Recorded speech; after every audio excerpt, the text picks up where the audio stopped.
Hola, fellow plant conquistadors. I, Cortez the Konqueror, have discovered the secret to ultimate plant domination. Behold, the magical grow dots and the miraculous recharge. With these, even the most novice grower can conquer the mightiest of indoor jungles.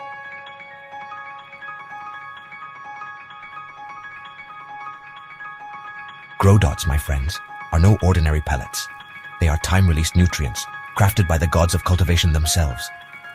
One application provides all the sustenance your green subjects need for a full 16-week grow cycle. Imagine that. Simply sprinkle these enchanted pellets into your soil and watch your plants thrive. But remember, brave cultivators, even the mightiest conquistador needs balanced pH for a successful conquest. Fear not. For Recharge, our microbial ally shall defend your plants against the dreaded nutrient lockout. This instant compost tea introduces beneficial microbes to the root zone, creating a thriving ecosystem in your soil.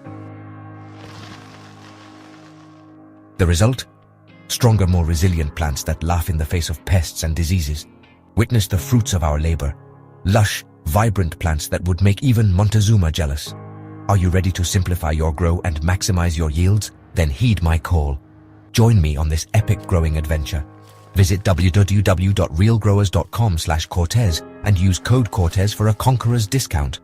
Follow my conquest on Instagram at Cortez the Conqueror. Together, we shall rule the indoor growing world. Real growers, real conquests. Viva la Grow Revolution. Go to the link in the description to save big and score free shipping on all Real Growers products, or use coupon code Cortez at checkout. Every time you save, you're also helping the channel bring you content like this.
What's going on, everybody?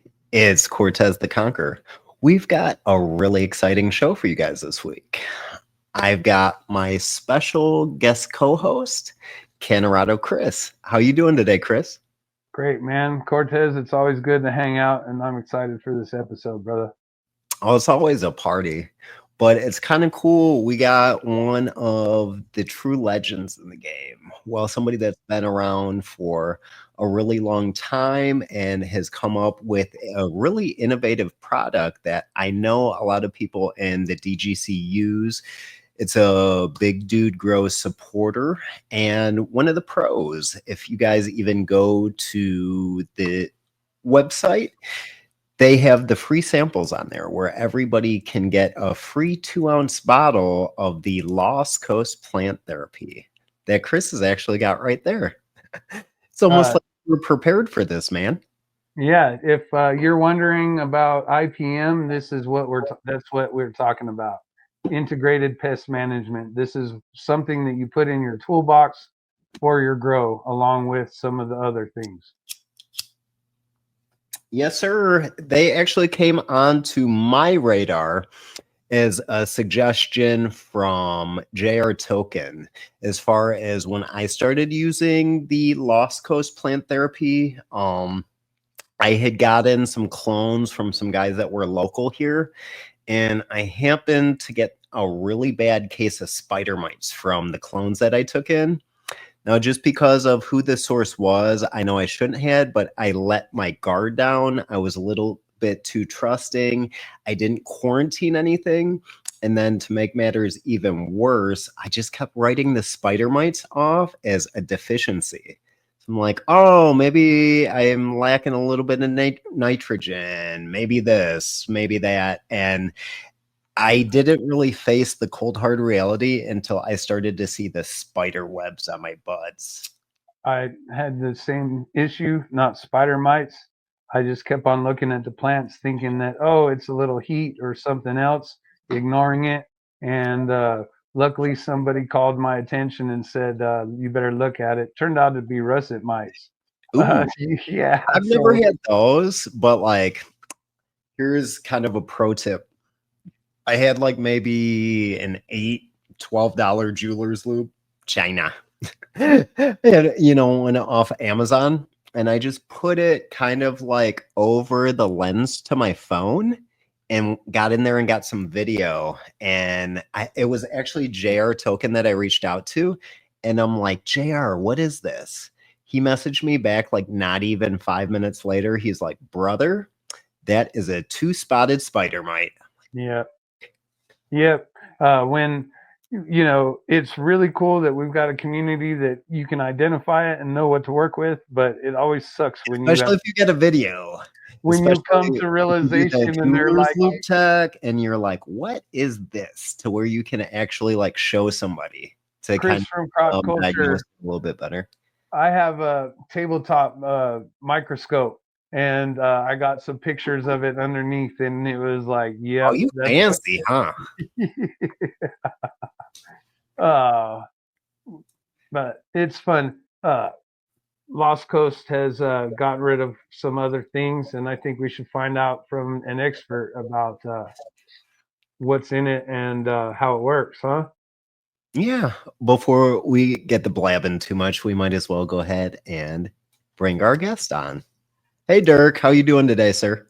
Good, my friends. How are you guys? Doing well, doing well. Sweet, sweet. Dirk, do you want to introduce yourself and let the community know what who you are and who you're with and what's going on? Not really. Oh, yeah, no, I'm Dirk Peterson, and I'm not a legend. Quit calling me that. And I formulated OG in the game. Yeah, I formulated Lost Coast plant therapy with my wife Debbie. We did it probably about 13, 14 years ago. We've been selling to the public for, I think this is our 7th year. And so for 6 years, 5, 6 years, I didn't want to sell it. I just made it for locals here, my friends at the ranch, and just, people that were growing cannabis, obviously, but also flowers and food. And realizing that it started to really take off. So gave all my paperwork back, stopped growing cannabis, even though I put my first bean in 1968. And I stopped growing cannabis, which was almost withdrawals. And we started selling it, and we just went from there. But yeah, I was a reluctant formulator, because I only did this because of the 4 or 5 organic products I was using had super low efficacy rates. I was starting to see terpenal damage, cannabinoid damage from things that were completely organic and that were great. But it just, something that I didn't like. And when we moved from the interior to the coast here in Humboldt, I got powdery mildew for the first time. So that's really why I made my product for powdery mildew, because sulfur, nothing else was working for me.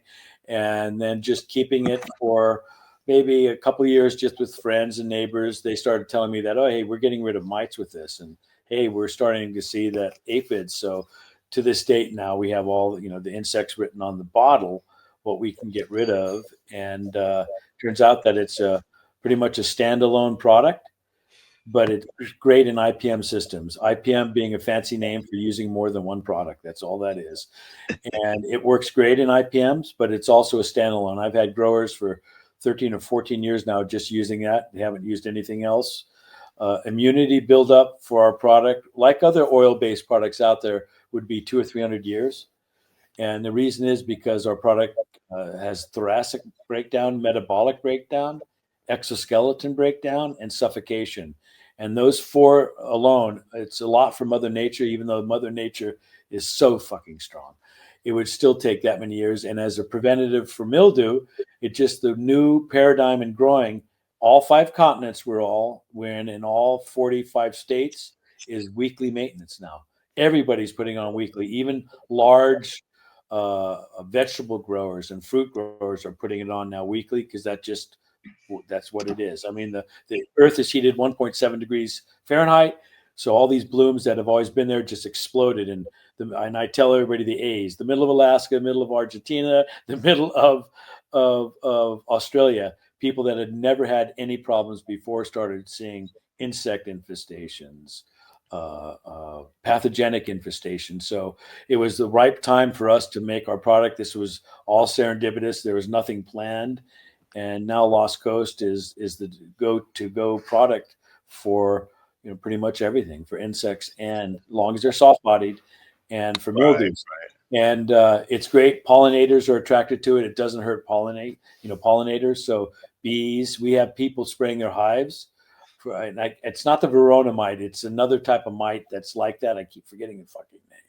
But to get rid of this little teeny mite on the backs of bees. So our product is not harmful to that, to the pollinators, which is huge for conventional growers, because now a lot of conventional growers are starting to use our product because it's cheaper than the poisons they're using, or the people that are trying to get organic, much cheaper than their regimen of different organic products to use. And then, like, even for the home grower, if something's safe enough to use with bees, that would be safe enough if people got like pets at home, if they got like maybe a cat or a dog that's in the grow room, or you know what I mean? You got to be careful if you're like fumigating and you got like kids in the house or something, that's definitely something. That's why it's so clean, Cortez, and so innocuous. It's only 6 ingredients. We don't lie about what we have in it, and a small amount of water or no water.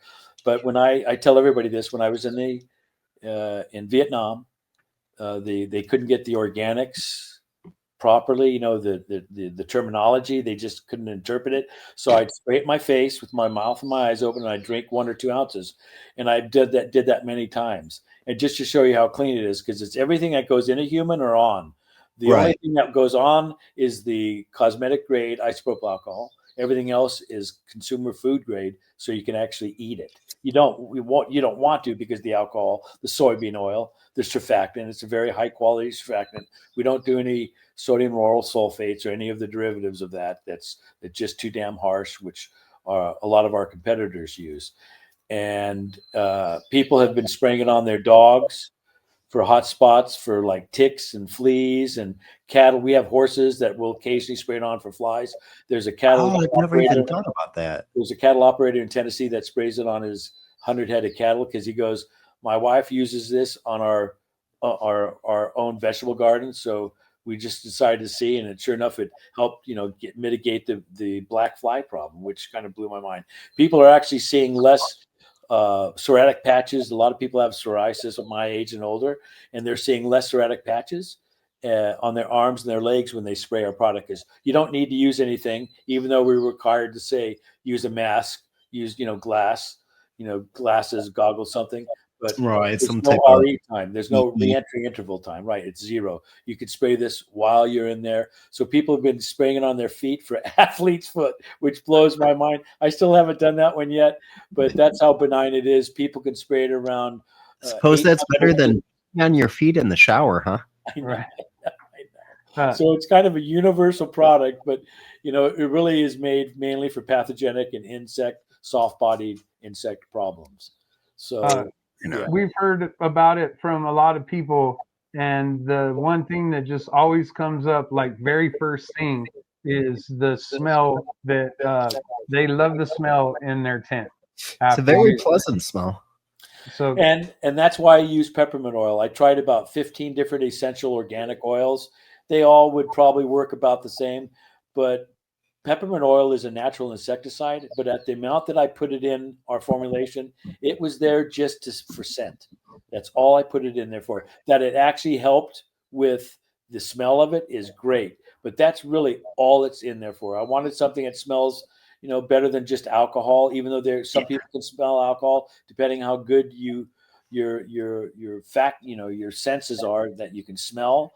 A lot of people will mainly get the peppermint or peppermint alcohol kind of smell from it. But that's the main reason I put it in there, was for that refreshing smell. That really is. Even though it is a natural insecticide, it doesn't work that well as an insecticide by itself. It just doesn't.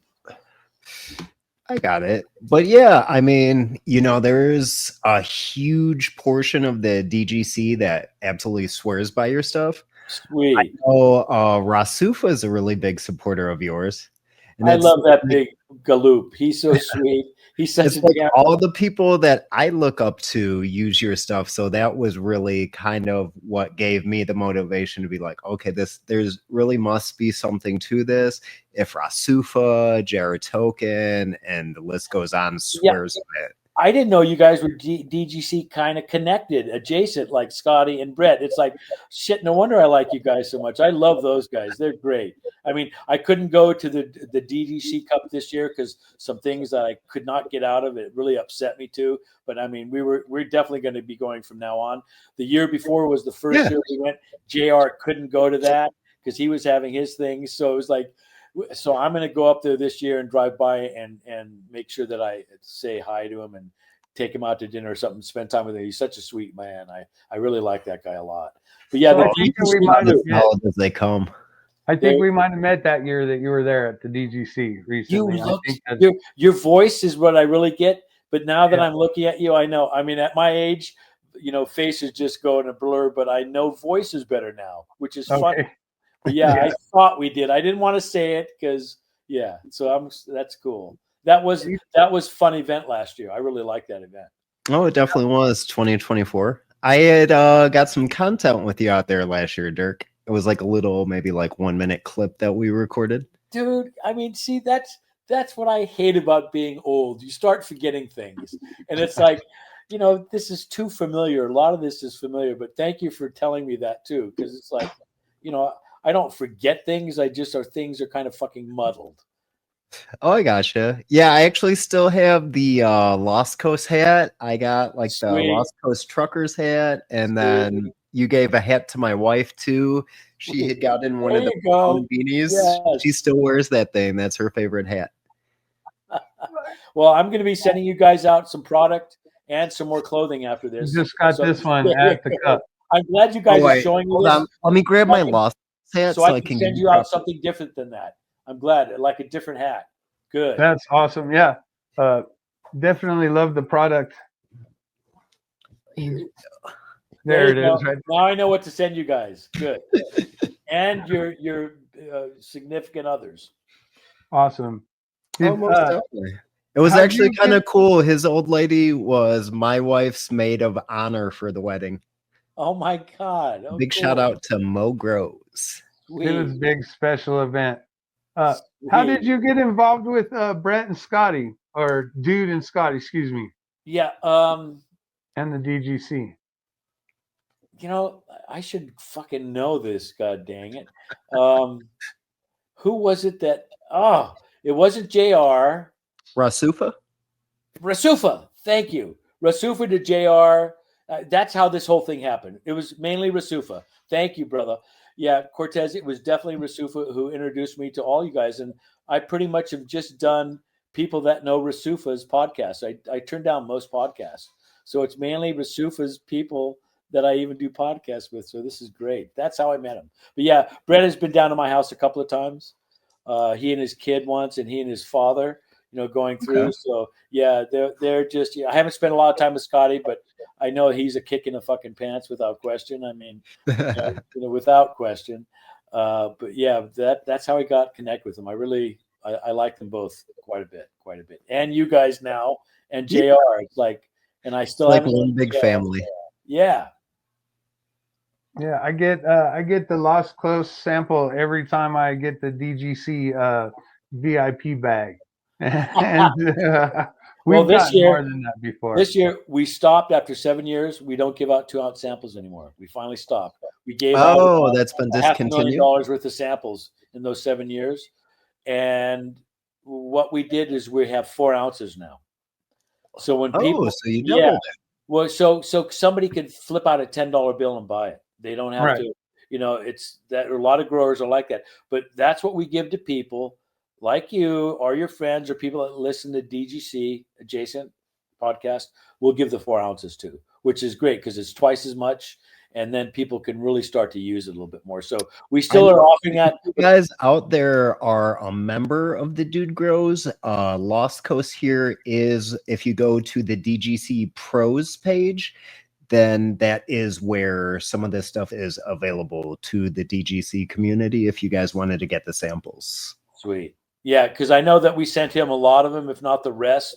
So Brett at least has access to them. We're not letting anybody else have them with what we have in the warehouse right now. Whatever's left is going to go to him whenever it's necessary. We even had a lot for Canada under Lost Coast Plant Protector because we couldn't call it Lost Coast Plant Therapy. They wouldn't let us do that, which is fine. It's one of their requirements. So we just put the Lost Coast Plant Therapies over the Lost Coast Plant Protector 2 ounces because Canada's, it's not a huge. We get some weird stuff. We've had some trouble getting recharge up there too. Yes. It used to be up there a lot, right? Yeah. And now it's like, I know Canada Health is just, and I think it's CFIG or something like that. They just are, they're there to help everybody. That you need to go through them because otherwise, poisonous shit stuff can come in and you wouldn't even know. So it's a necessary evil, basically. Canadians are weird about some stuff, though. So are Americans. Yeah, Blame it's funny. I'm being asked to smuggle in grow dots and recharge into Canada. They're just like, don't ship it from a business. I know. Can you send it to me, Chris? I'll throw in an extra $20. Right. There you go. They'll catch everything. Those guys at the border and gals at the border, they catch everything. It blows my mind that nothing could get through. Because the last year took us about 5.5, 6 years to get in. The last year they said, you can't sell anymore. We're like, what? They go, well, you're almost finished. We just want you to do this. So there were hundreds of growers that were like, what? So they would go across the border, pick it up and bring it back and then sell to their friends, the closest grocery store. Pro tip, if you guys do have any friends in Canada and you say wanted to get something up there, a good method, go to the dollar store and find like a small jigsaw puzzle box and a birthday card for like a 3-year-old. To Billy from Uncle Mike. But you take a razor and you open the puzzle box and then you put a piece of Scotch tape back over it without the puzzle pieces in it. Oh my God. Wow. You guys are going to get your grow dots and recharge one way or another. After this, hit me up. It might cost you though. Right. I'm just kidding. So why does the plant therapy work so well in comparison to some of the other stuff, and why can we use it for long periods or as your only therapy? It's obviously the configuration. We've had about 4 or 5 iterations. Companies try to copy our product and it just didn't work. Our surfactant is pretty much proprietary and we buy most of it that's made in the world, believe it or not. So that's one of the reasons. It's the cleanest one out there. The surfactant is, it's nothing like the sulfates at all. It's not even made with lime.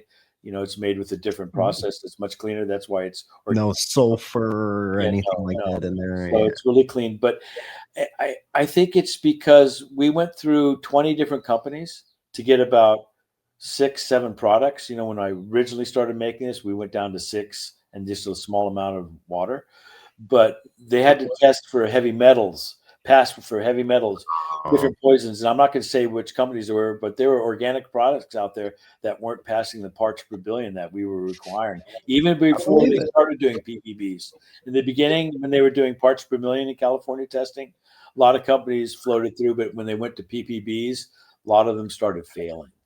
Catching everything that's even Exactly. groundwater left over in the soil from what We were shocked. owners of the property were doing. Yeah. But How many did you find were clean? Just one out of all those 6? Oh, no. There was probably maybe 30% out of them. And out of that 30%, chose what I liked the best, what I figured, would be the cleanest that you could be spraying around kids, babies. Right.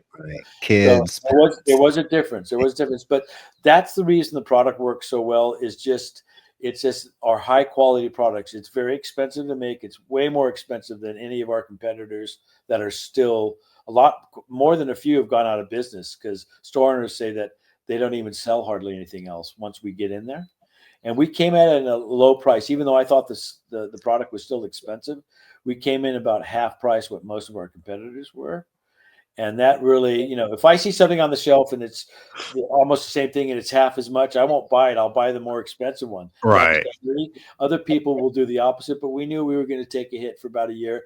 But now the other companies started lowering their prices. Like I said, some just kind of went out of business. Our efficacy rates are 95%. So even if there were products out there that were half our expense, you'd have to put them on at 6, 7, 8 times the ratio compared to ours. So in reality, our product even being more expensive and how effective it is actually the way to go for price wise because it is expensive. That's why the food industry finally got a hold of us because their whole thing is the bottom line is money. Right. It has to be some pencil pushers. Yeah, because farms are operating on thin margins just like anybody. Right. Maybe not near as much as cannabis farmers now because there's so few because of legalization. But that was crazy. The price was and still is a lot, but our product is expensive to make. And like I said, the products are out there. Anybody can get soybean oil. Anybody can get citric acid. Anybody can get sodium citrate. We don't get any of the citrus products from citrus. We get our citric acid and cassava from the cassava plant, and we also get the citric acid, sodium citrate from them. So we don't do citrus. A lot of times citrus can carry diseases, we found, so we don't use those. A lot of people will use the other citric acids because they're less expensive. But that's the only thing I can think of why our product works so well. And like I said, many people have tried making it and it just doesn't come out right. Some companies that had a lot of money, and it's just the ratio, which anybody can figure out. If you have the equipment, you can just reverse engineer it and find out what it's in. But it just nobody's been able to do that yet. Right. I'm glad. Proprietary recipe. Yeah, and my scientists that work with us, or the chemists now, they just I ask them, why does this work so well, and they go, we can't, we don't know. And one of the guys developed safer soap. A friend of mine now, Dr. Tom Quick.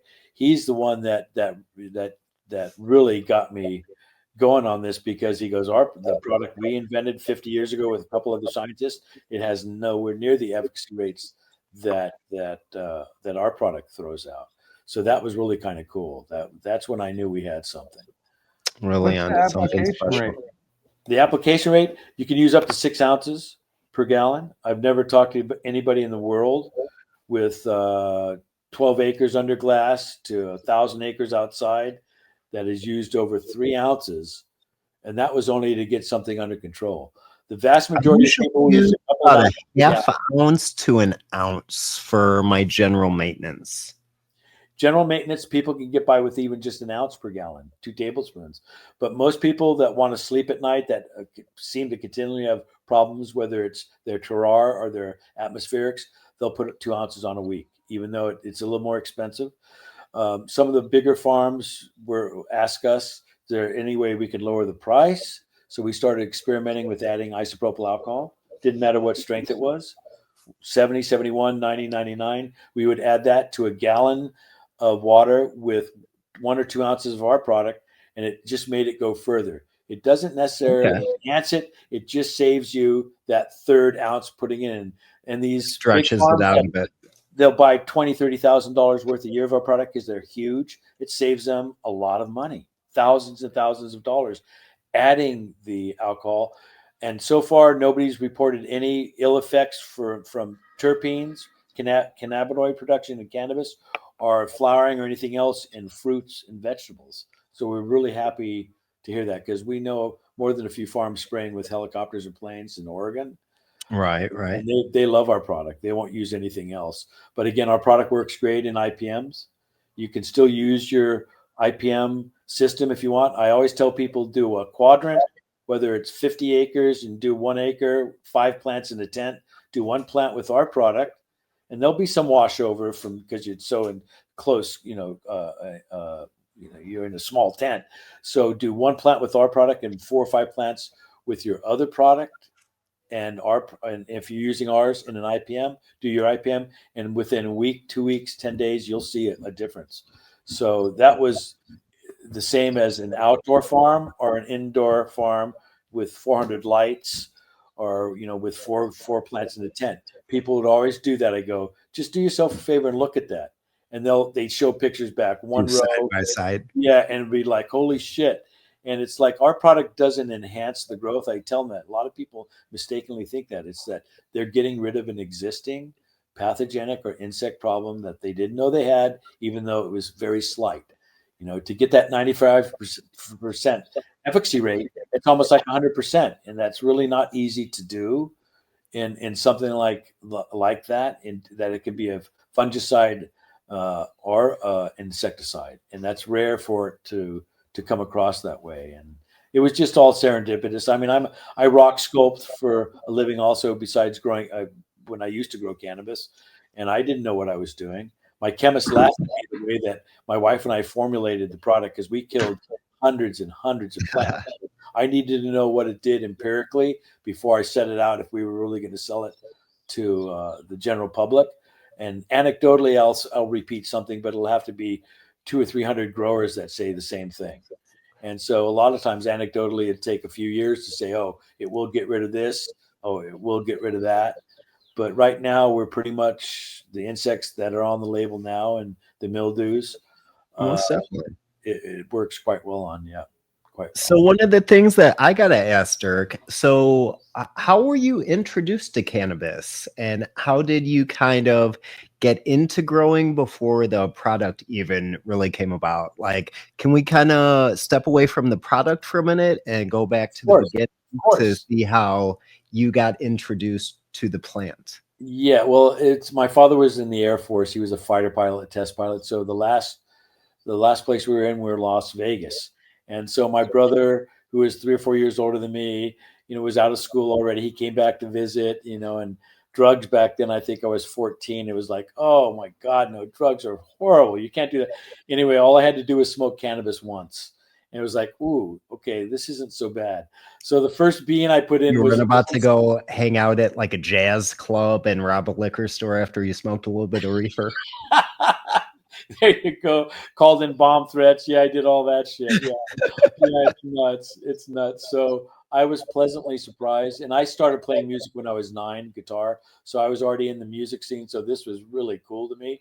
So we put some seeds in a swamp area that now in Las Vegas is surrounded by $1 million homes and golf courses. When I went back to see where we first planted, I was like, oh. Then we moved to San Clemente. And I went there for a while, then to Irvine. And that's where in 1970, I put in some seeds in Orange Grove that are now surrounded, that aren't there, that are $1 million homes again. And I put them in between about a half a dozen trees.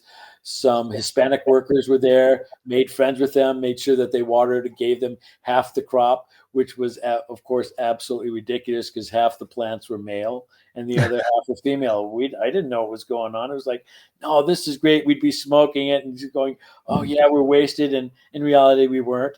It was just before the days of Sensimilia. There you go. And then, just a few seeds every single year. Then I moved to Colorado in '75, and then I actually grew indoors with new grow lights were out, and tried that, and that was pretty cool. What was the cannabis scene like in Colorado in the mid 70s there? Can you tell us a little bit more about that? They, being from California, of course, Sinsemilla, all the buds out here were that was better than gold. And of course, there was lots of coke going around and lots of good California grown in the resorts. So that was a great thing to do, would be able to, go see people I knew, family, and have incredible cannabis brought back to Colorado. So that was huge back then. I mean, good cannabis was always revered. It just was not that Mexican cannabis was bad. It started getting a lot better in the mid 60s, late 60s. And in the 80s, they really caught on. There was a lot of good smoke from there. I used to get things from Acapulco, Acapulco Gold. I used to get Oaxaca spears that were absolutely incredible from Oaxaca. But the best cannabis I've ever smoked in my life, still to this day. And Debbie and I had probably a dozen different strains that we made up ourselves. Great strains. And it was from Colombia. It's called Santa Marta Gold. And in Santa Marta, this stuff was gold. And people are like, oh, that has paraquat on it. No, paraquat turns it necrotic and black, not this beautiful gold. So that cannabis was still to this day some of the best cannabis I've ever had. I would love to be able to procure some for, because people go, hey, we got this. This is Santa Marta Gold. I go, no, it isn't. No, it's not. I didn't even have to smoke it. So, yeah, we were able to get that. It was better than the Acapulco Gold. It was better than the Oaxaca Spears, than the Panama Red.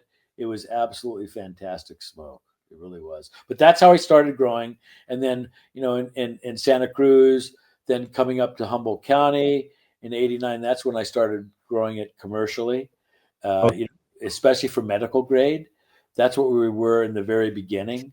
And working was that about the time you made it to Humboldt County? Yeah, that was in '89. Okay. Yeah, because in the early '80s, we were still growing illegally.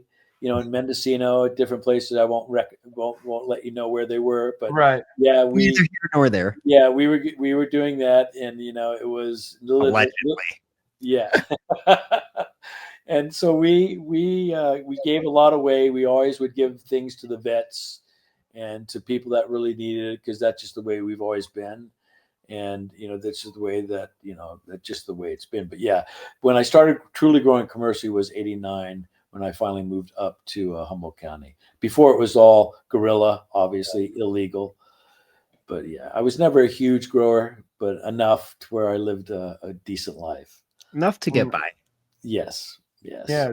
Maybe a little bit more occasionally, but I was a working stiff, working stiff in cannabis. It wasn't what everybody thought. Just another cog in the wheel. There you go. They started an enforcement agency there, the camp, Citizens Against Marijuana Production in Humboldt County. And you heard helicopters, and that's what you hated. We've had helicopters land on 2 different properties we've had in the same day. We were never busted. We were very smart in what we did. But I think we were the second or third bust in California in 1983 with camp in Round Valley in Mendocino. And of course, we gave up the property and everything else. We didn't want to have anything to do with that. But I think, there were helicopters there, planes flying over. Supposedly, I wasn't there when it happened. I was gone, thank God. That was just my time off. I was off for those 2 weeks. But yeah, that was harrowing. So then for a few years, it was just like, nope, I can't do anything. If I do this again, I want to do it when it's legal and, where it's, so I just grew for myself and friends, guerrilla style again. I always did. Right. But then moving into like the early 90s, where did that put you in Humboldt County? That was in Southern Humboldt in a place called Salmon Creek, which I just came from. Haven't been down there in a while. And that's where all the illegal growing was going mainly. Was in Southern Humboldt, northern Mendocino. And it obviously shifted. The more years went by, it started shifting out. Trinity County, Butte County, it went to other states. People started growing there a lot in the United States after that. But Humboldt is where it all began. You know, my wife came up in 1971, I think, or 72. She was up one of the originals, and that's when everybody came back to grow, or to be back to land, and they were growing even before Sensimilla was even happening. And during that process of from Sensimilla seed to seedless, that she was here at that time. So she's one of the old schools here too. I think it was actually Rafa Cado Quintero that was one of the leaders of the Sensimilla movement, who actually turned out to be like a bigger player in some of the Mexican drug cartels. But that's actually who started that. Rafa, the big man in that. Yep, he's the one, and somebody had to do it sooner. Somebody else was like, "Are you crazy? The seeds make it way more. What are you doing?" Right. Yes. When we would get the Oaxaca spears, 75% of the weight would be seeds and stem. We'd only get about 25% of the flower mass, but man, it was so delicious. And then back then, common practice, because they would even like brick compress it, and they would do it while it was still kind of wet to get it not to mold. By the time it got to the United States, they'd pee on it. Oh my God. Oh, right there. Oh, wow. Okay, well, I'm sure I smoked some pea-soaked cannabis then, almost assuredly. Crazy. But yeah, I'm sure I did too, even like in Chicago in like the late 90s is about when I came into my delinquency. But we got plenty of like brick pack commercial weed that came up from Mexico in somebody's like gas tank. And you know what? You know what? Trash compactor. That was outside selling packs for the older guys out there at like 12, 13 years old. And those pounds weren't that bad. The compressed pounds in the 90s, a lot of people would tear them apart. They wouldn't stick them in a blender. And no, they wouldn't do that. They would just loosen them up and then sell them as, pounds not grown in Mexico. And which was surprising. And I smoked some really decent, very, very commercial cannabis from Mexico before. Shockingly so. I believe it. That was even in the the mid 70s. We started seeing that. Actually, it was rare, but we would see this. It would be like, wow, this stuff is just not. This is unusual, and that's all they did was tear apart the bricks, which we were all used to, and it just for some reason, maybe just the sight of it was something different. We just, who knows. I was always curious what it looked like before it would hit the compactors and everything like that. I never saw that brickweed prior to it. The low end sativa. Right. It would just be exactly loaded with seeds, the stems, everything was put. They would take a branch off and just run their hands through it to get rid of a lot of the big stuff, and everything else would be there. That's how they did it. And it still was nice because when they could compress it, it would condense things out. You get some semi-hashy things occasionally. It was rare, but you could. But that's how they actually did it back then. They took the vast majority of the leaf out, but not very much. They wanted it to be done quick. Crazy. It's fucking crazy. Man. Some wild times of cannabis right there. Oh, yeah. There's some more that I can't really repeat because I've had my secrecy. I have some really good lawyers that are friends that are my lawyers, and they go, Dirk, you can't say these certain things, especially about these people. There's some very famous people out there that I really can't say anything. I can say stuff about me because I'm right. But as far as some of these other people, I wish I could tell you. Maybe privately one day I can tell you some stories that are really fucking cool. Really. Next year at the Cup, we got to hang out there. Yeah. Oh, you guys for sure. You both will be there, right? Yes. Yeah. This year, I was looking for you. I seen that at the beginning you were on some of the promotionals. We actually both had a booth this year. Chris for the podcast that he does, and then I was actually doing food service this year. Oh my God, that's fantastic! Yeah, we were bummed because everybody was ready to go again. I already had everything ready. I had the house we were renting, the tickets. Something came up with medically with me, but it was mainly an external cream that I had to use that I couldn't be out for 3 or 4 days, and of course it was right fucking then during 2 of those days, and I couldn't do it. They go, "You've already started this process in January, Dirk. You have to finish this out, otherwise you'll have to redo everything." And it was like throwing acid in your face. But anyway, that's why it couldn't come. And I said, "Kids, go ahead. You guys will have fun." And they didn't want to go. For some reason, my kids didn't want to go, who are also co-owners, and a consultant we have that I met out at the Controlled Environment Agriculture in Las Vegas. I met this kid, 29-year-old kid from New York, and he's going to Cornell. And he got us in Cornell. Cornell is actively doing tests for us now, so the world can see that a world-known entity as Cornell Ag Department they're doing research on our bugs. And then we're going to do another one on pathogens and another one on soil biology, because a lot of regenerative life soil people love our product. They use our product quite a bit, and there's just different times you can use your live soil than using our product, and then there are schedules to be considered with. But what I want to do is, I can't wait for them to tell me how much of the colony of live soil colonies are disrupted when they use our product, like for drenching for like root aphids or something like that. So I want to get that documentation, even though I already know it works. The countries we're getting into now, we just got into, like I said, Canada, New Zealand, Costa Rica is next online. And it's a lot easier to do when you have something like Cornell University going, "Oh, this is what it does." I can give you some of my anecdotal results. I actually have done some like soil drenches with it. If I do that, I usually go about like a ½ ounce to maybe an ounce of the solution per gallon of water. The applications that I've used it for, and it was brutally effective, was from like little flare-ups of like fungus gnats to try to nail them in that like top 2 inches of soil. Maybe I got a little too carried away, overwatered a little bit, and I had some like compost or some worm castings that I didn't cook up all the way. And then right before flower, all of a sudden, surprise. Yep. That's when it happens, damn it. Does that. I know whiteflies, the fungus gnats, they're some of the easiest things to get rid of with our product.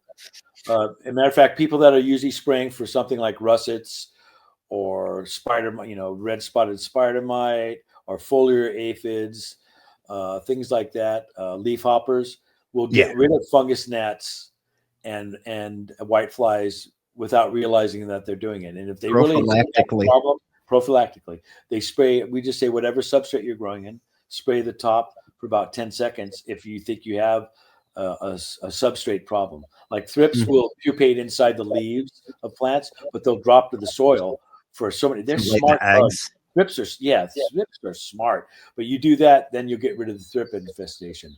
When we had an outbreak of russet mites here in Humboldt years ago, nobody really knew what they were.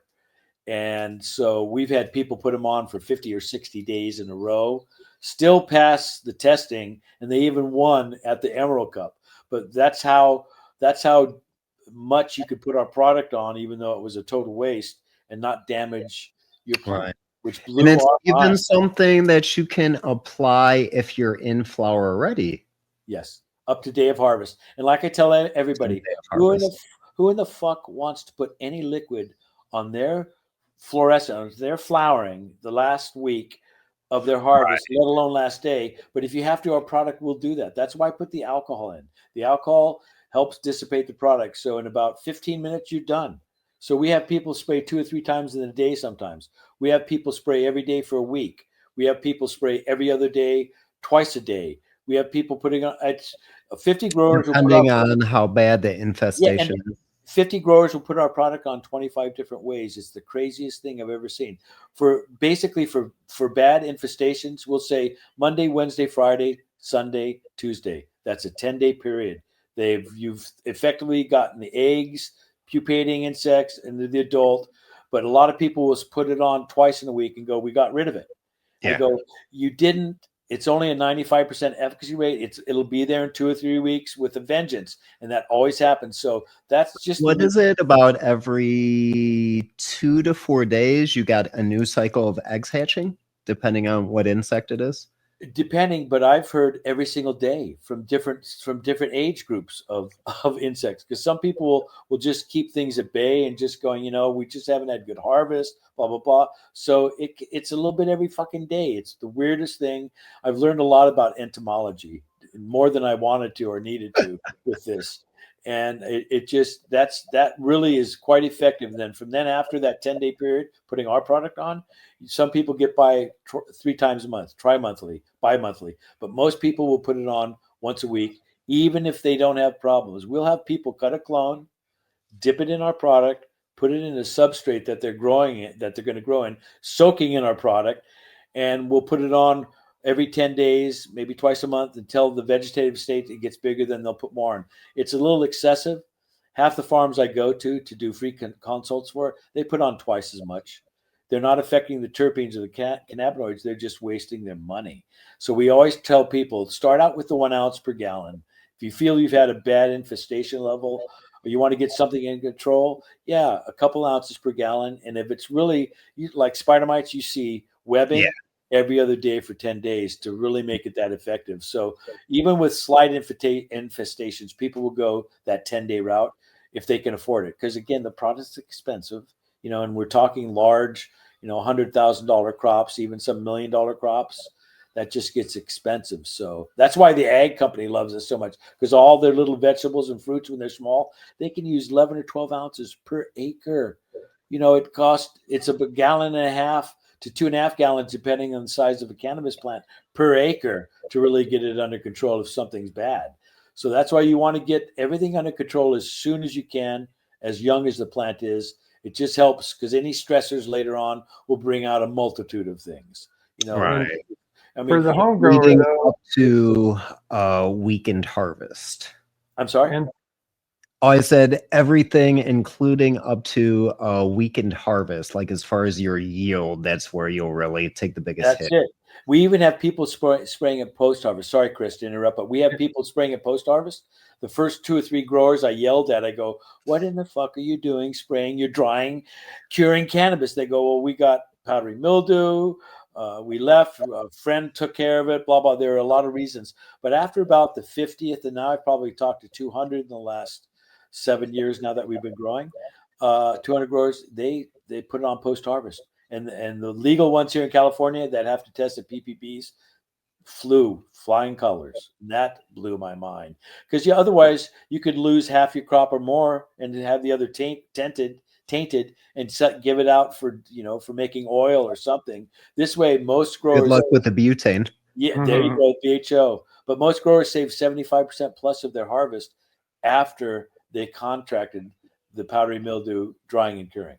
And so that blew my mind. So I still have people going online. I don't really go on our Instagram. Our webpage I've been on a few times, but one of my daughters, who's an owner of the company also, she does that. And she says that all the time. People are just going, we can't believe it. We saved our crop that got powdery mildew after hanging. Even if somebody had 5 plants and they were growing it for their own head, for medicine or whatever, could do it without making anything bad. Inhalation, no problems there. The terps, no problems. Cannabinoids, no problems. Putting some type of like little floral tinge on it or something. Yeah, I mean, I just could not believe that people were spraying it post-harvest. It took me about a year or two to realize that it can be done. We even have people growing fruits and vegetables that will do post-harvest spraying. Go ahead. No, go, Chris, go. I just wanted to point out that for the use of most of our audience, it's a smaller crop. So yes, actually, it's not expensive for the amount that we would use as home growers. Your price point's like on point.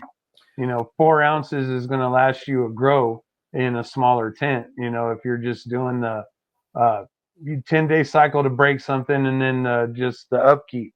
It's not that bad to run. Good. That's good to hear. I mean, I have a lot of my growers. I talked to somebody that has 150 employees and 10 acres underneath, 150 acres outside of growing cannabis, or 6,000 acres of fruits and vegetables, or somebody with two plants in a tent. I give everybody equal juice. It doesn't matter. you know, I was a reluctant grower. A lot of these times I've gone to these events and these boardrooms and people go, do you even want to sell your product? And I go, frankly, I don't give a shit if you buy my product. And of course, my kids, I can see them going, oh God, Dad. You know, but you know, I was reluctant in that, but that's a reason that we started to make the 4 ounces.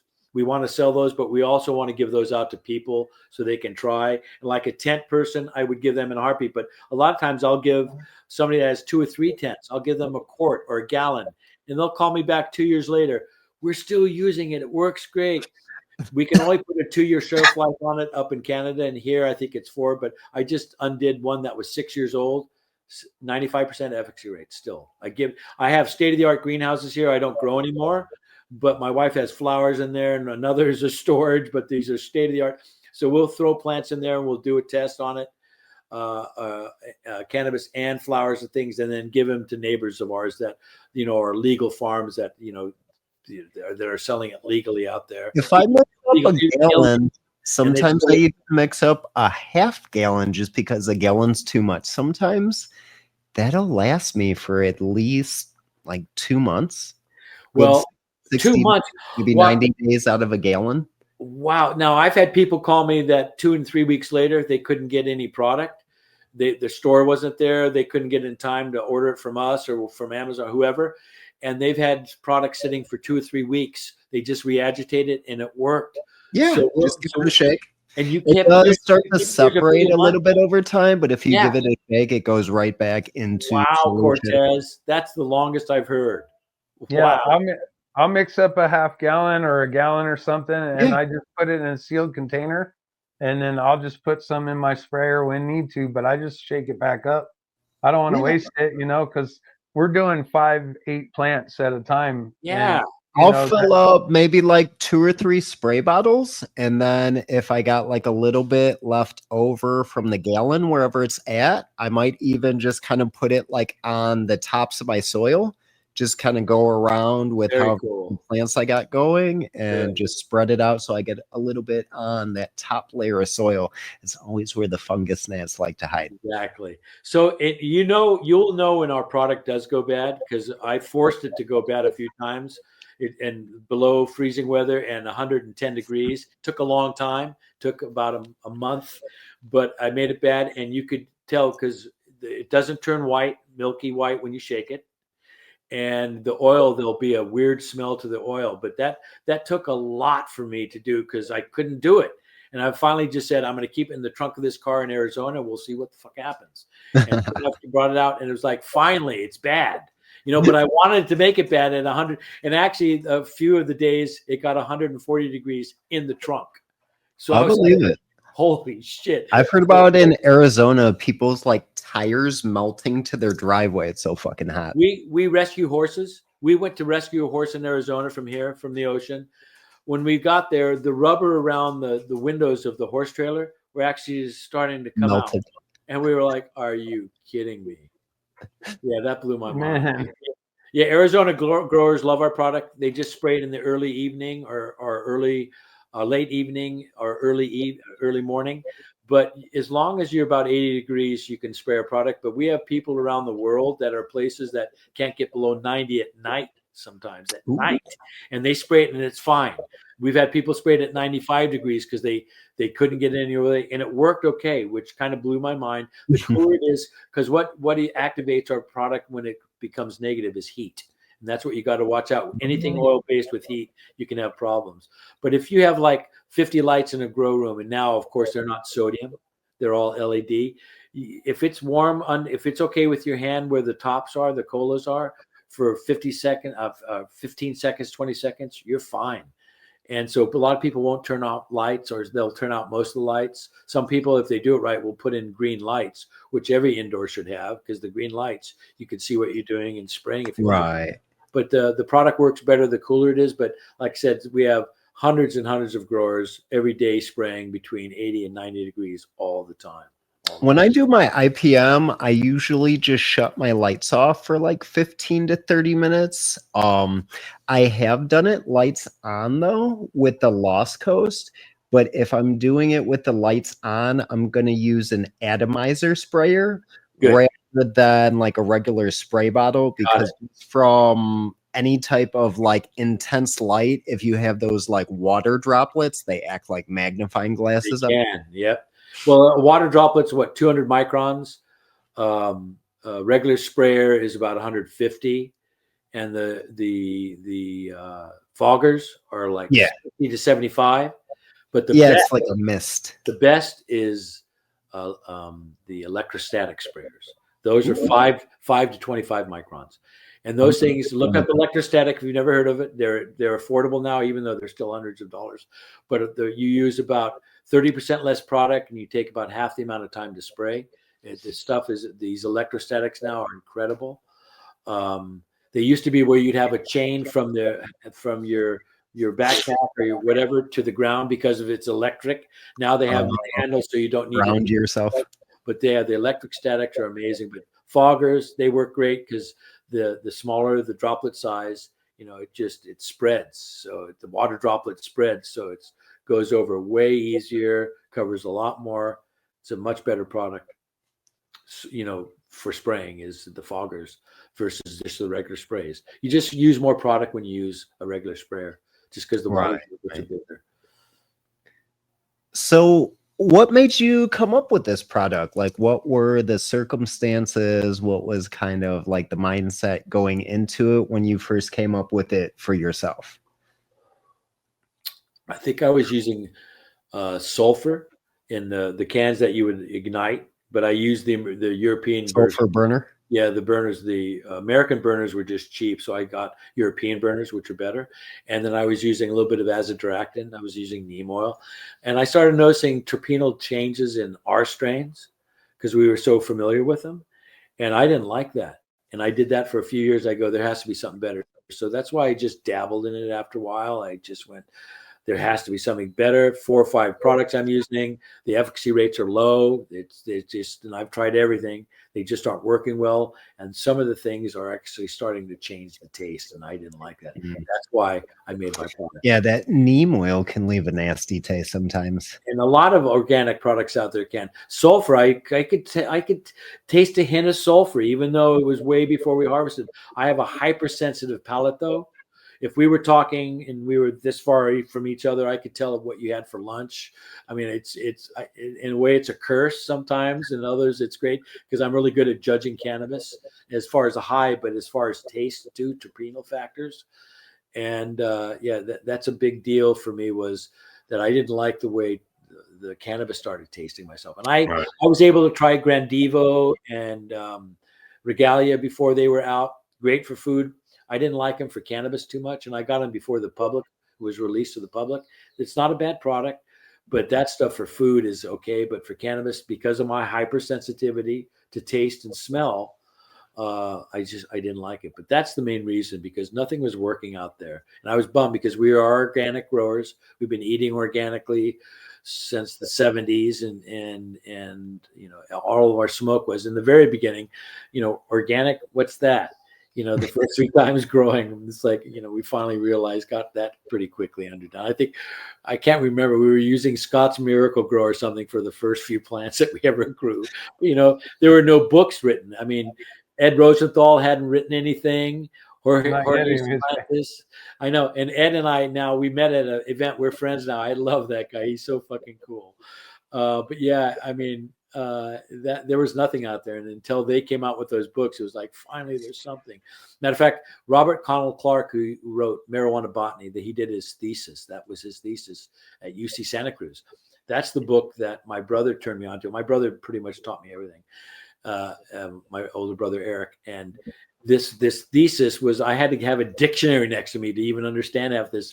But this book, I probably went through 3 of those books and learned about. It's like watching a Dr. Bugsby interview. There you go. And I was reading about terpenes and cannabinoids back then. I go, what terminology is this?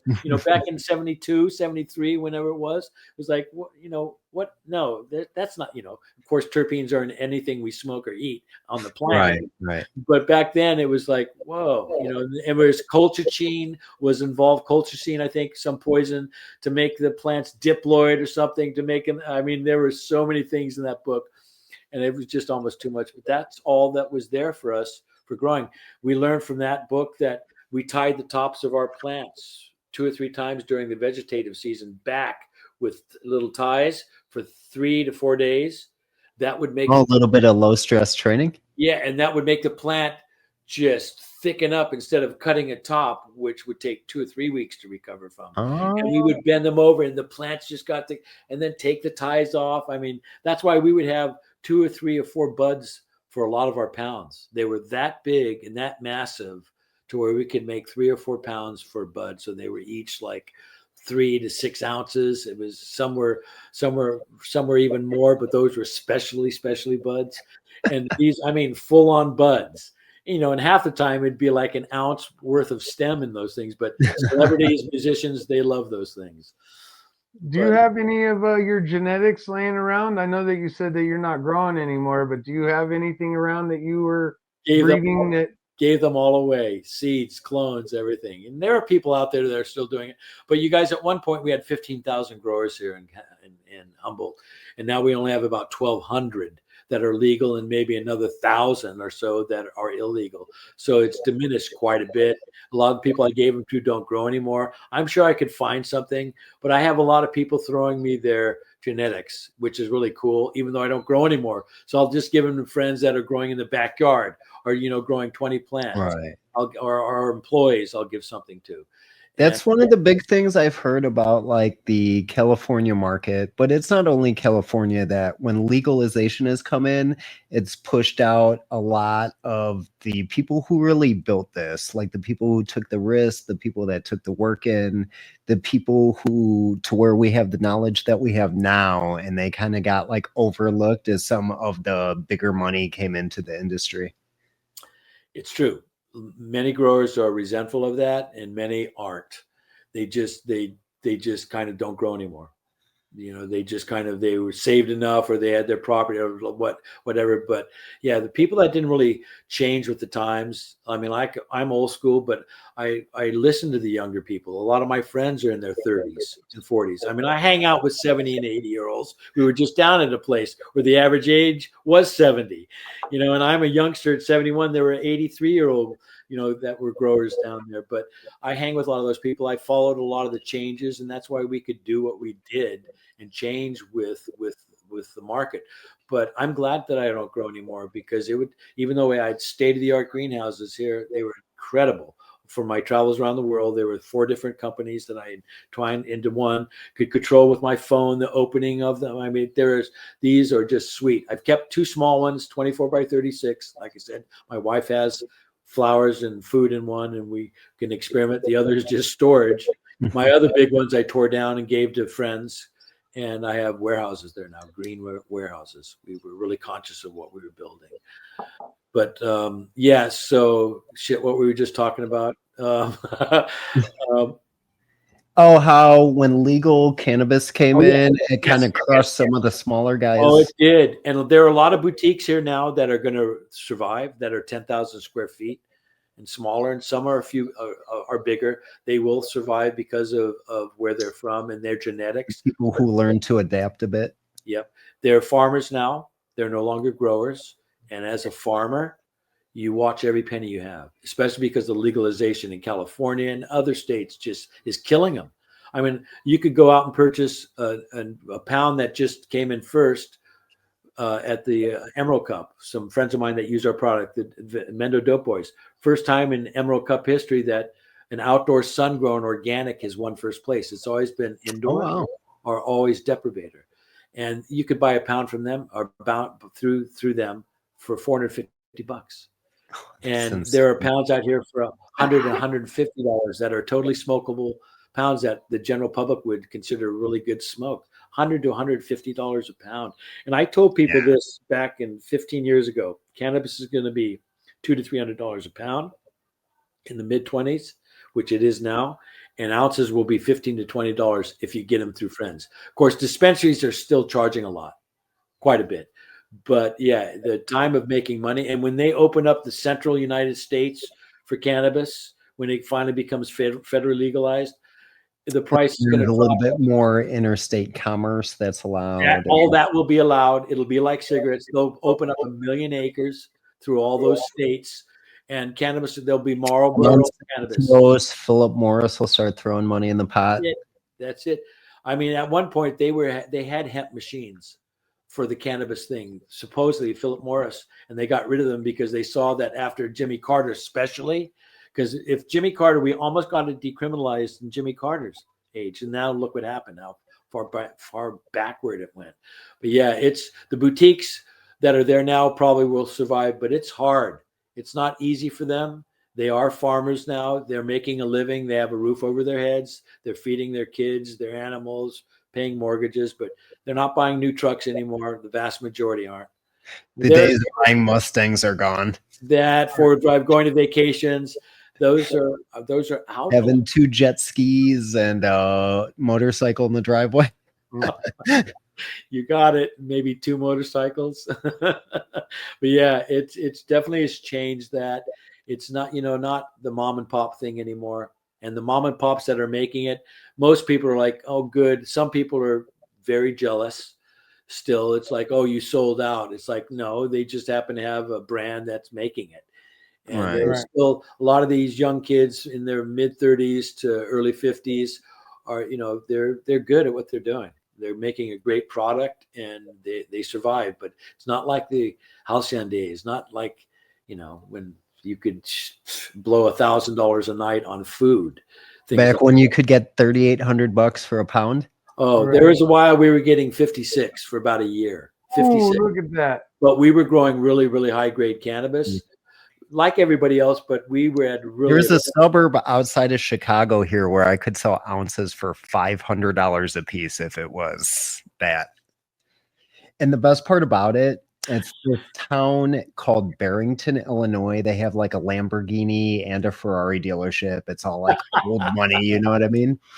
If I would go out there and they would like what I had, they would literally buy every ounce I had of that strain just so they could have the exclusive rights to it and they could show it off to like their rich friends like, haha, you can't have this. That's exactly the so way. So they'd buy like 8 ounces from me, 16 ounces in ounces at $500 a piece, just so they could have the bragging rights. Sure, how many do you want? Exactly. All of them. If they have the money, they do it too, man. Yeah, absolutely. Just walk away going, did that really just happen? Right. Holy shit. Dirk, what's pulling up in their mom's Mercedes? All right. What's the talk of the town right now, cannabis style? Like, what are you guys smoking on? What's like the talk of the town, popular? I mean, we have what came in first, Headies from the Menno Dope Boys, but there are so many top grade strains out here. I have a hard time keeping up with them. This Ridgeline, which is a friend of ours, Jason, he has incredible strains going. He has one that I think it's called Caviar, Blueberry Caviar or something. Didn't even know about it. I just call him up. I go, you dog, I need some of this stuff. I hear it's incredible. There's such good breeding going on nowadays still with top quality cannabis. I would have to delve back into it a lot more than I am now to realize it. But every time I do, I'm like, what the fuck? Because I always like having 3 to 5 strains on me all the time. I really do. And they're throwing it to me and I'm always, nope, I'm going to purchase it. I'm making good money now. I want to make sure, thank you for this, but how come you weren't doing this when I didn't have this product? No, I'm kidding. But who are some of your favorite breeders out there? My favorite breeders right now. I mean, it's the Menno Dope Boys and Jason. Big shout out. Yeah. And they're just doing incredible things, but that's not to diminish it. There are so many people that are doing incredible strains that right now I can probably name 10 out there. And not to diminish them at all. I'm not saying their names and stuff, but and they know who they are, and they're producing wonderful strains that everybody fucking loves. Everybody. Most definitely. Yeah. Yeah. I know this one, Jason's place, Ridgeline. I mean, Woody Harrelson has come out there before. Cookies, Burner. They love his products. They more than their own. and they just, I mean, there's right now I'm kind of stifled, but there are so many strains out there right now. I could just repeat, and I'm going blank kind of right now, which pisses me off. And that I could state, what they were, and you can't get them out of the area because they get snatched up. They just get Right, right. and they're not necessarily selling seeds or their strains because they're, it's their boutique.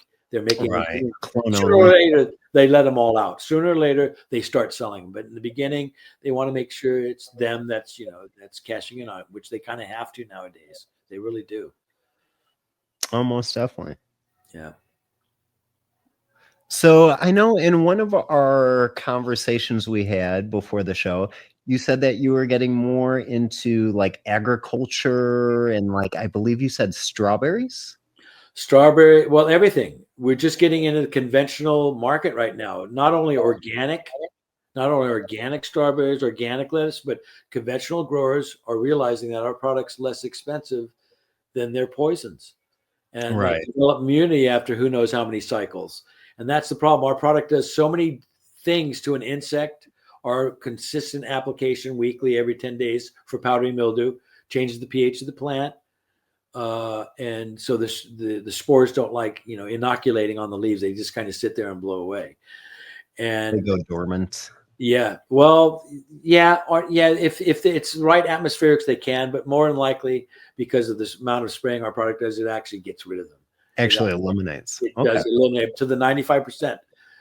5% is still out there, but that 5% is so small that people don't realize they still have a problem, and it's not enough affecting their end weight or quality, and that's the main thing. That's the main thing. It's only 95% efficacy rate. We're a transdermal product. We're not systemic.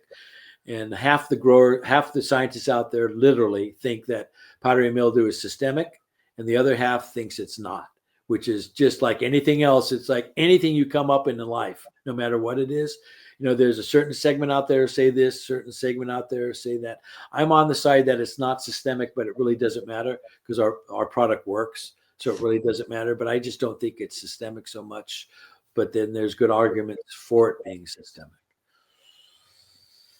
Right on. So where do you see kind of the future? Like, where do you see you moving on to from here, even after all this success? Like, what is still the goal that you have in sight? I mean, I think we've circumvented 30 million gallons of poison in the last 7 years now, going into the earth. So we really like that. We're partnering with different projects like Patagonia. We did something for the oceans. We're really big on helping communities with bad water systems. We've given a start for a fire truck for an area down in southern Humboldt. Just found out today they just paid it off. We made a big donation just so they can even have it for the watershed. That's how tight it's been down in southern Humboldt. But what I see going forward, we were going to Gavin Newsom doesn't want you guys to have any water. Exactly. Oh my God, with the wells. I dug my well 420 feet in the earth, 420 on purpose. We're about 180 feet below sea level because we're on a bluff above the ocean. So my water is so deep, and I mean, it's nothing gets to it. It's incredibly clean water. But anyway, back to what I want to say is that the future, we were going to do an organic fertilizer. And I was coming out with, it was going to be a 2-put input fertilizer with mainly comfrey. And then we realized, okay, it only has this efficacy rate. So we were going against Dr. Earth, things like that. All of a sudden it went up to 6. And now I'm up to 9 or 10 inputs like everything else. And I was so happy and enthusiastic in the beginning that we were going to do a comfrey-based fertilizer that had 2 inputs in it and was going to work. Something organic. So you could grow comfrey between large crops. You can grow comfrey in between, let it just melt down to the ground. Incredible nutrient additive to it. It's incredible. It works really well that way. But as far as a full-fledged all-purpose fertilizer, yeah, we kind of let that one go. Lost a bit of money on it, but I didn't care. I wanted to see if we could do something. And we couldn't compete in the market because the market's so entrenched already with it. We gave it out a lot to people, for free, but it's Right. not. So what I want to mainly do is see that regenerative farming come back to the world. and using clean products like ours. Not just ours. There are a lot of other clean products out there that people can use. And that's what I want to see happen, is that people just have to get back to regenerative growing, and realizing that this agribusiness of farming in a way that's like corporate wise, it just doesn't work. Fucks up the soil. Once you fuck up the soil, that's everything. Because if you don't have good soil, I don't care how good the strain is, how anything is. Good soil is the start of everything. That's what we want to Especially see. when it starts to bleed into even the groundwater under the soil. Say that again. When if you're using something that's that poisonous, something that has heavy metals, it'll actually go below the soil and then go into like the groundwater below, to where for horrific. the next 15, 20 years that plot Exactly. of land is going to be popping hot on the tests. I know, and a lot of the people don't realize, especially the heavy metals. That's a big thing. That's always been big with me. I did it testing on our product before it was even we were even selling it, because I'm aware of pesticides and heavy metals. So if we're putting this on all of our flowers, all of our trees around the ranch, and all of our food, it's like it has to pass this, And it's like, why are you testing for heavy metals? There's no poisons, and I'm getting rid of some white flies that just came in. So it was vital that we passed the heavy metal, besides all the chemicals and poisons that are allowed into food and cannabis, which we all pass all that. But yeah, that's what I want to see. I want to see that a good, clean growing for localized areas within 400 miles, so no shipment has to be done. If everybody started growing locally, I mean, that would hurt a lot of the truckers, but I think they're going out anyway because of pretty soon electronic trucking companies coming out with AI. Humans, AI. It's like, ooh, that's scary. But yeah, if people just grew locally with foods, everybody would have fresh food, non-processed foods that everybody can get. And that's what it needs to be. We need to go away from this big corporate ag growing, which is ruining everything and making food taste so bland. I can't remember the last time I had a store-bought, even organic strawberry that tasted like strawberries. It tastes like water. Celery that tastes like water. Carrots that taste like water. It's not supposed to. You're supposed to have that terpenal levels in those fruits come out just like, wow. So anything we grow here, it's like people go, would you dip this in sugar? It's grown properly. But that's what we ultimately want to see, is the world grow to this regenerative form and clean pesticides, clean organic fertilizers if they can. There are synthetic fertilizers, salts is what I call them, that out there that are okay. You can do a certain amount of washing and leaching with those at the end of a cycle of something. But if this regenerative in the area starts, nobody will go hungry ever, and everybody will have access to fresh vegetables and fruits. And it can be done indoors and out. Almost definitely. Still feeling this 2,000 miles of driving in my three-quarter torn rotator cuff from like 20 years ago. I still haven't let them cut me open. I talked to some friends that had rotator problems today. That's when you get together with a lot of people my age and older. It's like, so what's wrong with you? And I go, nothing, not yet. And they go, are you still dyeing your hair red? And I go, a redhead that dyes their hair red is sacrilegious. No, it's still red. It's cannabis. Cannabis is keeping me young, even though I'm exhausted and tired right now. I don't know if you could tell, but I'm ready to fall asleep, which is rare. I didn't sleep last night. Long story short, dogs, horses kept me up until about 4. But anyway, at my age, if I don't get my sleep, I'm fucked. I really look my age now. I really do. But yeah. Well, we probably will start to wrap it up here because we're about 10 minutes from the 90-minute mark here. God, it goes by quick. God, that goes by. You guys, I want you to speak up a little bit. People already know about my product. You can go online and look at it. Can't lie anymore about products. You'll be found out immediately. But, unless you have something specific to ask too. I mean, you guys are just as interesting as I am.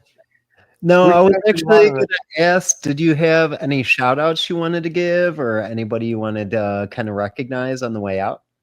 The first time somebody asked me that on a podcast, I really didn't get that. And my kids know. I mean, I mean, yeah, some of the terminology used nowadays, I'll say stuff and they go, "No, Dad, you can't use that." No, oh no, it doesn't mean what you're thinking, pops. Things like that. But shout out. I mean, just shouting out to all of you guys making cannabis better with these podcasts, with just talking about it and how it's not affecting you. You people are constructive citizens that are doing a normal life, and you just happen to like cannabis. So my shout out is to all of you, all of the people that are doing podcasts like this, not just the growers, of course, but people like you that are reaching a lot more people than the growers would. Let me just put it that way. So even with the 3/4 torn rotator cup, ouch, ouch. Yeah, I'm feeling it. I know, it was almost like I was in like an enhanced torture position for 2,000 miles. That makes my shoulder ache now. It's a long Like I was in Guantanamo for 2,000 miles. Yeah, I live just north of Denver, so it's not that far for me. I was home in 40 minutes. Oh, you dog. It was 4 8-hour shifts for me, Chris. Wow. Wow. 500 miles a crack. Wow. You guys, I make a salve. My salve, my Lost Coast Plant Therapy salve, we don't sell it anymore. We can't because we don't grow anymore. But I have a salve I should send you guys. It's probably was rated the highest salve in California and still is, but we can't sell it. So we just make it still with reserves that we've had since we've been growing. It's one of those under the table products. Yeah, but I give it out. I can legally give it out. I don't have to. I don't sell it, and everybody knows it. But I'm going to send you each a jar. You will love this. It usually takes about 3 minutes to fix the pain, fibromyalgic pain, maybe 10 or 15 minutes. But the stuff is great. It really is good. I appreciate that. Yeah, definitely. I'm sure my wife will love that too. Yeah, Thank you, Dirk. I put 2 grams of THC and 1 gram of CBD in a 2-ounce jar with organic products. Yeah, but it's again with peppermint oil and some other things, but it really works well. We're just sad that we can't sell it anymore. We have many dispensaries that are depressed because they wanted it under the table. I go, we can't. My company I have now, Lost Coast Plant Therapy, is too valuable. I got too much going on. So I can legally send you guys something, or no, when I come over to your house, I won't send it to you over the mail. I'll bring it to you personally. Right. Oh, most definitely. Most definitely. Gift it out. Well, all right. We are going to start wrapping up here. Did you want to go ahead and take us out, Chris? Check me out at the Seed to Harvest podcast on Saturdays at 5:30 p.m. Central. Thanks, Cortez, for always letting me hang out with you. Dirk, it was really great to meet you. And until next time, my friends, stay lifted. Peace. Thanks, Chris. Thanks, Cortez. You guys are the best. You're the best, man. We really appreciate having you on, Dirk. It's a huge honor. Thank you. I want your emails, your phone numbers, and all that shit. Give it after this, please. All right. Most definitely. But until next week, guys, peace out.